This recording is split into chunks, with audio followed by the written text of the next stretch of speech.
The golden sun of Fantasy Island rose over the horizon, casting a brilliant glow upon the white sands and the lush greenery that seemed to whisper secrets of dreams waiting to become reality. Mr. Rourke stood on the balcony of the main house, his immaculate white suit reflecting the morning light.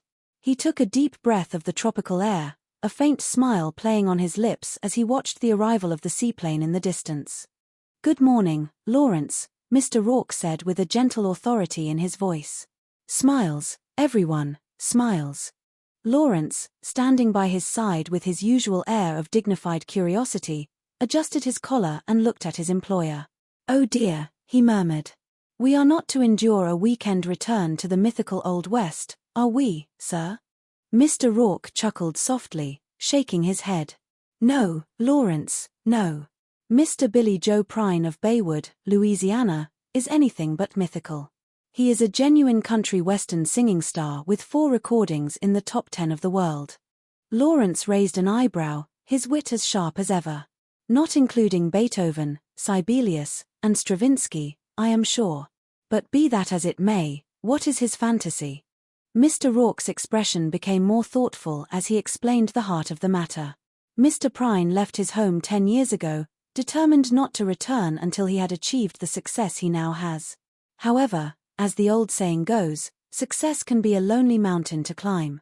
"It is your howevers that always intrigue me, sir," Lawrence remarked. Mr. Rourke continued, his tone softening with empathy.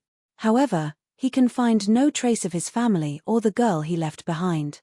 His fantasy is for me to find them all and bring them here for a surprise reunion." Lawrence looked down at the guest list and saw another familiar name. "Oh, I think I know that lady, sir." "Well, I am not surprised, Lawrence, considering the amount of publicity she generates wherever she goes. That is Miss Brianne Spencer." "Of course," Lawrence replied, "the famous fashion designer." "Yes," Mr. Rourke confirmed. "And the gentleman. That is Mr. Spencer." Mr. Rourke held up a hand in a cautionary gesture. "Careful, Lawrence, careful. That is her husband. But he is rather sensitive about being referred to as Mr. Spencer. He is Mr. Fred Nelson, master of ceremonies for the fashion shows. They are here for a dual fantasy. Her fantasy is for her husband to be as successful in the entertainment business as she is in the world of fashion." "And his fantasy?" Lawrence asked. "Merely to recapture the love they shared when they were first married," Mr. Rourke answered. "Obviously a relationship in deep trouble. I am afraid it is, Lawrence. I am afraid it is." As the guests stepped off the plane, Mr. Rourke walked down to meet them with open arms. "My dear guests, I am Mr. Rourke, your host. Welcome to Fantasy Island."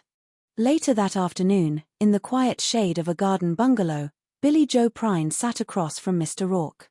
The singer's face, etched with the experience of a decade of hard work and travel, looked weary despite his fame. "I had given up hope, Mr. Rourke," Billy Joe admitted, his voice a low drawl. "You see, Dad sold the farm and nobody knew where he and my kid brother, Junior, had gone." Mr. Rourke looked at him with a gaze that saw deep into the man's soul. "You did not know your mother had died, Mr. Prine?" Billy Joe looked away, a flicker of guilt crossing his features. "Well, I was not one for standing touch. And I am ashamed to say, I did not know until I saw her grave, Lord rest her soul." "But surely you phoned now and then, did you not?" Mr. Rourke asked gently. "Well, look," Billy Joe explained, "Dad wanted me to stay on the farm.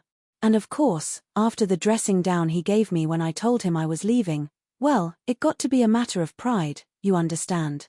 So now, in a sense, you are going home on your own terms," Mr. Rourke observed. "In triumph, is that it?" "Maybe a little bit of that," Billy Joe confessed. "But it is a lot more, too. You see, they are family. And I love them.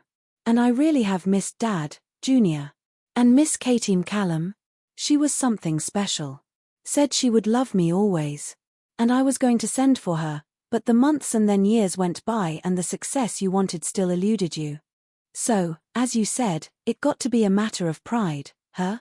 Mr. Rourke finished the thought. "Yeah, that is about it," Billy Joe said. "Does not make me a hero, though, does it? Katie is here, is she not?"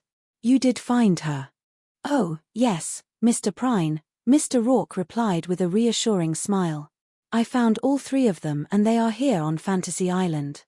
However, as you instructed, they know nothing about your involvement in this. They all believe they are here as winners of some random selection vacation contest. However, you must remember, Mr. Prine, that 10 years is a long time. Life does go on, you know. I am counting on that, Billy Joe said with a renewed spark of hope. Nobody can stay mad that long.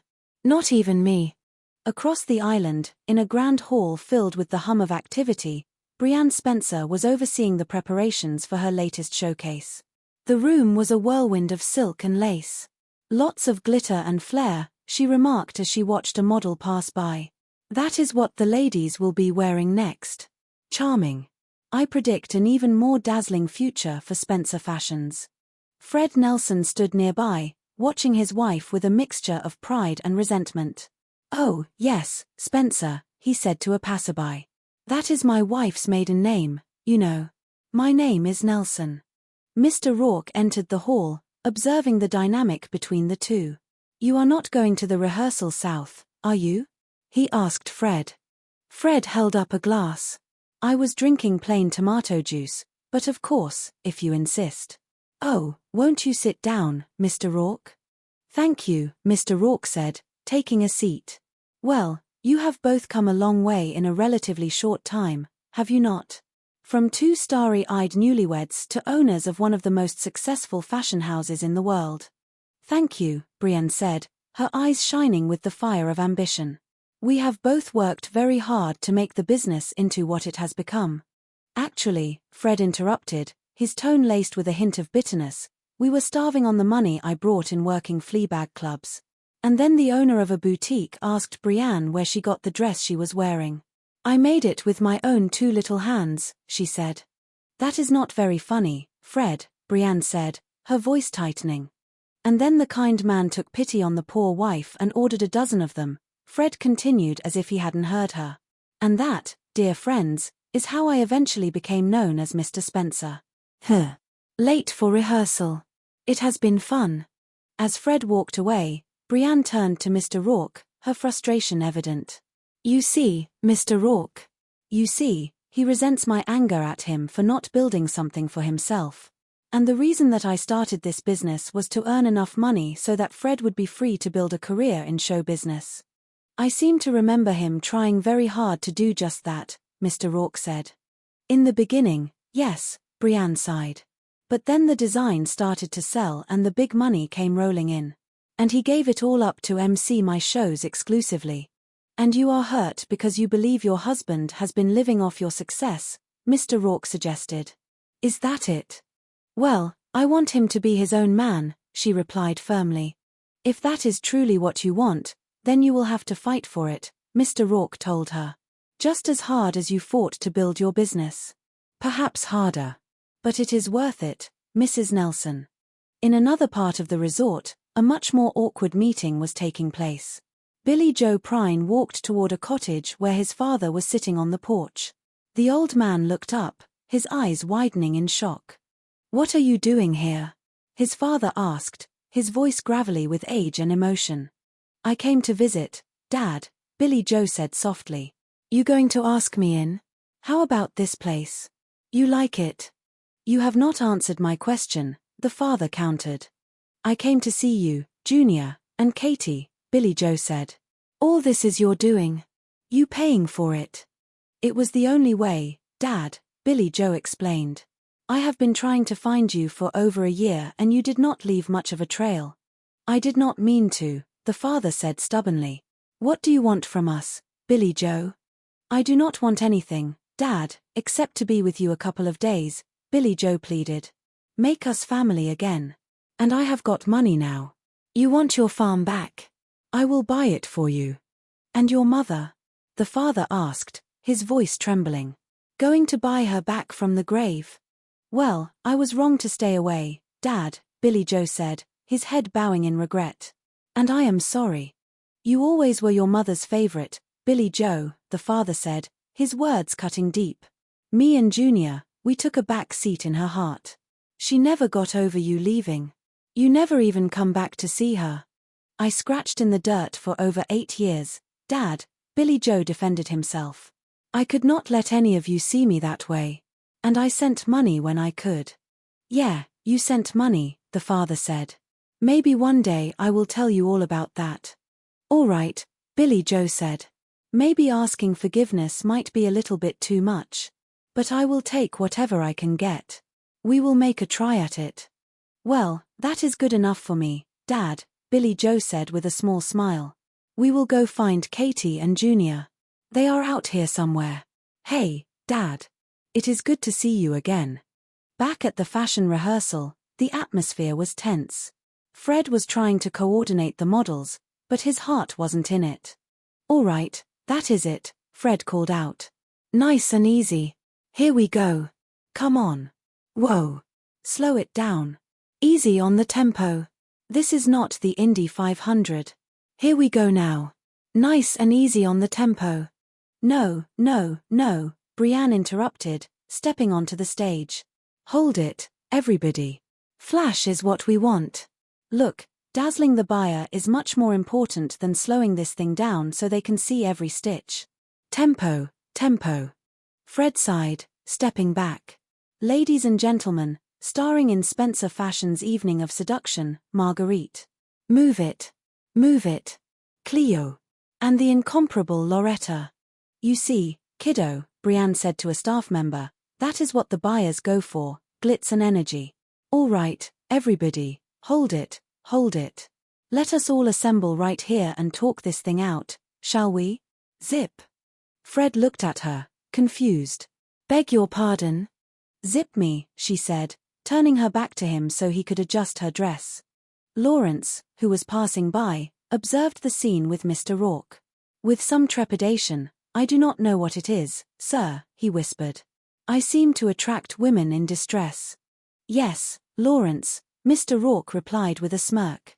When you have got it, you have got it. Do we want it so up-tempo, Fred? One of the models asked. I was moving them slower until Mr. Spencer here gave me a day at the races. That Mr. Spencer gag is wearing a little thin with me, Dave, Fred said, glaring at the stage manager. I figure one more time ought to do it. Everybody is so sensitive, Brianne said, brushing it off. Come on, Dave. Come on, we have got to talk about tonight's cocktail party for the buyers. Fred grabbed her hand. Hey, wait a minute. Darling. I thought this afternoon was just going to be for you and me. Oh, darling, she said, not looking at him, it will only be a half an hour. I promise, half an hour. Hour at the most. Meanwhile, by the lagoon, Billy Joe was reunited with his brother, Junior. They stood by the water, the sun reflecting off the blue waves. There a woman in your life, Billy Joe? The father asked. None that look like these, Dad, Billy Joe joked, gesturing toward the beautiful scenery. Hey, Paul, Junior called out to a friend. Hey, you better get your swimming trunks on. They do not allow no long-jawed swimming here at this place. Billy Joe. What the hell are you doing here? The reunion was not as warm as Billy Joe had hoped. No, Junior said, shaking his head. This whole vacation is his doing.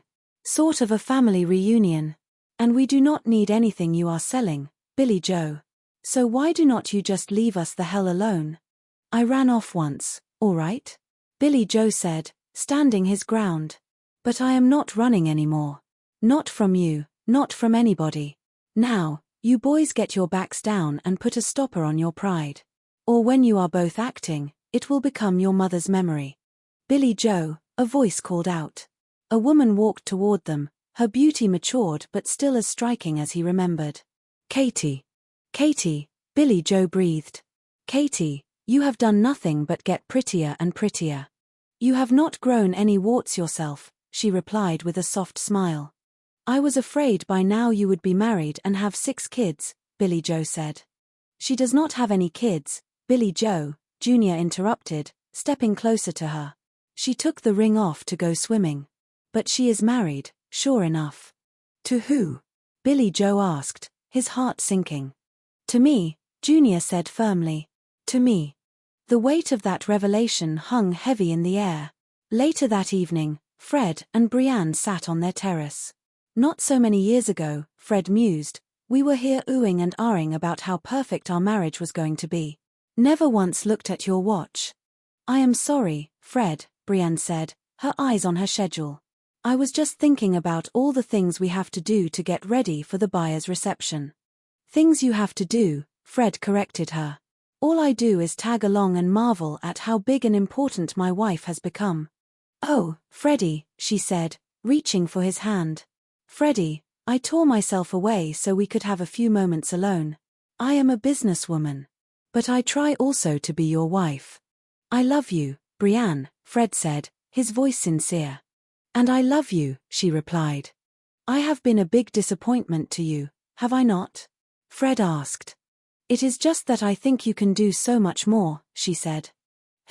Fred murmured. Maybe that is all there is. Well, I guess it is time I raise the white flag. Give in. Surrender. What do you mean by that? She asked. I mean I love you enough to take another shot at making it my own, Fred said with a sudden determination. If that is going to do it, then that is it. Do you really mean it? She asked, her face lighting up. When you kiss me goodbye, that plain dark this afternoon, then I will show you how much I mean it, Fred promised. This afternoon? She repeated, her smile fading. Oh, but Fred, what about the fashion show? What about it? Fred asked. Dave can speak English. Which is all the talent it takes to MC the show. Right. But all those press interviews, she argued. You are so much better at it than he is. Especially with the really important shows coming up in New York and Paris. Can't you wait till after that? Paris is next spring, Fred said, his voice rising in frustration. You want me to wait until that? I really do have to go, Brienne said, checking her watch again. Let us discuss this later. Oh, wait a minute, Fred said, blocking her path. All that jazz about wanting me to be my own man. For me to make it on my own, stop being your stooge. What about all that? It is just that you have got lousy timing, Fred, she said, pushing past him. Well, let us get right down to it, Fred called after her. I have already got the name you want me to have myself, have I not? Mr. Spencer. That is not so, she shouted back. Do not sweat it, baby, Fred muttered to himself. I am not going to walk out on a good thing. I know which side my bread is buttered on. Down by the shore, Billy Joe and Katie were finally alone. I cannot stay long, Katie said, looking around nervously. Katie, what are you doing here? Billy Joe asked. I am not sure, she confessed. Maybe it is because there are so many unanswered questions between us, Billy Joe. Well, it is a little late for answers now, is it not? Billy Joe asked bitterly. Is it? She challenged. Katie, you are married to my brother, Billy Joe reminded her. And whose fault is that? She asked, her eyes flashing. He kept after me until I finally just said yes. What difference did it make? Katie, I am sorry, Billy Joe said. You were supposed to come back and get me, Billy Joe, remember? She said, her voice trembling. I only waited 5 years. I could not come back a nobody, Billy Joe explained. But I do not expect you to understand. Well, good, because I do not, she said. You being a big star had nothing to do with us. It was not you,